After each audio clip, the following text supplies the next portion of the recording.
বাজার থেকে কিছু বোর্ড আনবো, কিছু কার্ড আনবো, এরপরে খুব লাইটিং করে পুরো বাড়িকে আলোকসজ্জা করে ফেলবো। এটাই হচ্ছে ইন্টেরিয়র। বাট এটা কিন্তু আসলে ইন্টেরিয়র না, আসলে এরকম না। ইন্টেরিয়র কাজটা হচ্ছে বাড়ির ভিতরে আপনার সঠিক প্ল্যানিং করা। তো এটা হচ্ছে perfect time for interior design. মেজারমেন্টে কেমন হবে, কোন ওয়ালে উইন্ডো পড়ছে, কোন জায়গায় ওয়াশিং মেশিনটা পড়ছে, সেটা একজন প্রফেশনাল ইন্টেরিয়র ডিজাইনার আপনাকে সুন্দর করে পুরো বাসাটাকে আপনাকে গুছিয়ে দিবে। সো আপনারা যারা লেট করেন টাইলস করার পরে বা অথবা ইটের গাঁথনি হয়ে যাওয়ার পরে অথবা বাড়িকে আস্তর করে ফেলেছেন, রং করে ফেলেছেন, এরপরে ইন্টেরিয়র করবেন, আসলে এটা কিন্তু খুব লেট হয়ে যায়। আসসালামু আলাইকুম। আজকে আমরা অবস্থান করছি ফেনী শহরে।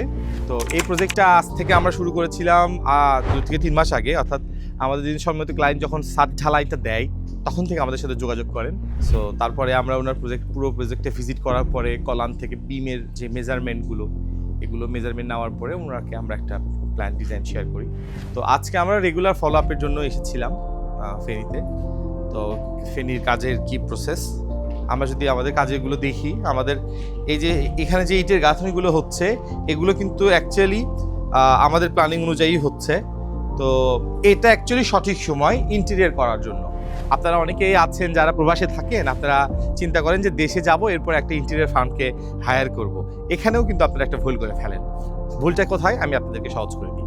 আপনারা যখন দেশে আসেন, একজন প্রবাসী সর্বোচ্চ না হয় 1 মাসের ছুটি নিয়ে আসে, না হয় 2 মাস অথবা 3 মাস, এর চেয়ে বেশি কিন্তু একজন প্রবাসী এসে দেশে থাকতে পারে না। তো যখন দেশে আসবেন, দেশে আসার পরে যখন আপনি প্রথম সাইট ভিজিটটা নেবেন, সাইট ভিজিট করার পরে কিন্তু এটার প্ল্যানিং ডিজাইনটাকে রেডি করতেও কিন্তু 15-20 দিনের মতো একটা সময় লাগে। সো এই যে সময়টা লেগে যায়, এই সময়টা কিন্তু আপনার জন্য ওয়েস্ট অফ টাইম হয়ে যাবে। তো এই জিনিসটা আমরা অনেক ভিডিওতেই বলি এবং আমাদের অনেক ভিডিও আমাদের প্রবাসী ভাই সহ দেশে অনেক ক্লায়েন্টরা দেখেন এবং তারা দেখে অনেক সচেতন হচ্ছেন। তো এটা হচ্ছে perfect time for interior design. So আপনারা যারা লেট করেন টাইলস করার পরে বা অথবা ইটের গাঁথনি হয়ে যাওয়ার পরে অথবা বাড়িকে আস্তর করে ফেলেছেন, রং করে ফেলেছেন, এরপরে ইন্টেরিয়র করবেন, আসলে এটা কিন্তু খুব লেট হয়ে যায়। আপনাদেরকে আমি একটা পরামর্শ দিই, আপনারা যখন দেশের বাইরে থাকবেন তখন আপনারা একটা প্রফেশনাল ইন্টেরিয়র ফার্মের সাথে আগে যোগাযোগ করে নেবেন। যোগাযোগ করে নেওয়ার পরে আপনারা তাদেরকে দিয়ে প্রজেক্টটা ভিজিট করাবেন। প্রজেক্টটা ভিজিট করানোর পরে যখন আপনার প্ল্যানিং ডিজাইনগুলো হবে, এর মধ্যে তো আপনি দেশে আসবেন, তখন আপনার প্ল্যানিং ডিজাইনগুলো নিয়ে আপনি সরাসরি প্রফেশনাল ইন্টেরিয়র ডিজাইনারদের সাথে বসতে পারবেন। আপনারা অনেকেই চিন্তা করেন, ভাই আমি এখন ইন্টেরিয়র ডিজাইন নিয়ে কী করবো, আমি তো বাড়াইতে আর এখন কাজ করতে পারবো না। ভাই কাজ করবে ডেকোরেশন, ওটা আলাদা পার্ট। সো এখানে আপনি দুটো আলাদা করে ফেলতে হবে। ইন্টেরিয়র ডিজাইন মানে আমাদের বাংলাদেশে একটা মিথ চলে এসেছে যে ইন্টেরিয়র ডিজাইন মানে হচ্ছে কিছু বোর্ড কাট দিয়ে পুরো বাড়িটাকে ডেকোরেশন করা, এটা মনে হয় ইন্টেরিয়র কাজ। আসলে এরকম না। ইন্টেরিয়র কাজটা হচ্ছে বাড়ির ভিতরে আপনার সঠিক প্ল্যানিং করা, মেজারমেন্টে কেমন হবে, কোন ওয়ালে উইন্ডো পড়ছে, কোন জায়গায় ওয়াশিং মেশিনটা পড়ছে, সেটা একজন প্রফেশনাল ইন্টেরিয়র ডিজাইনার আপনাকে সুন্দর করে পুরো বাসাটাকে আপনাকে গুছিয়ে দিবে।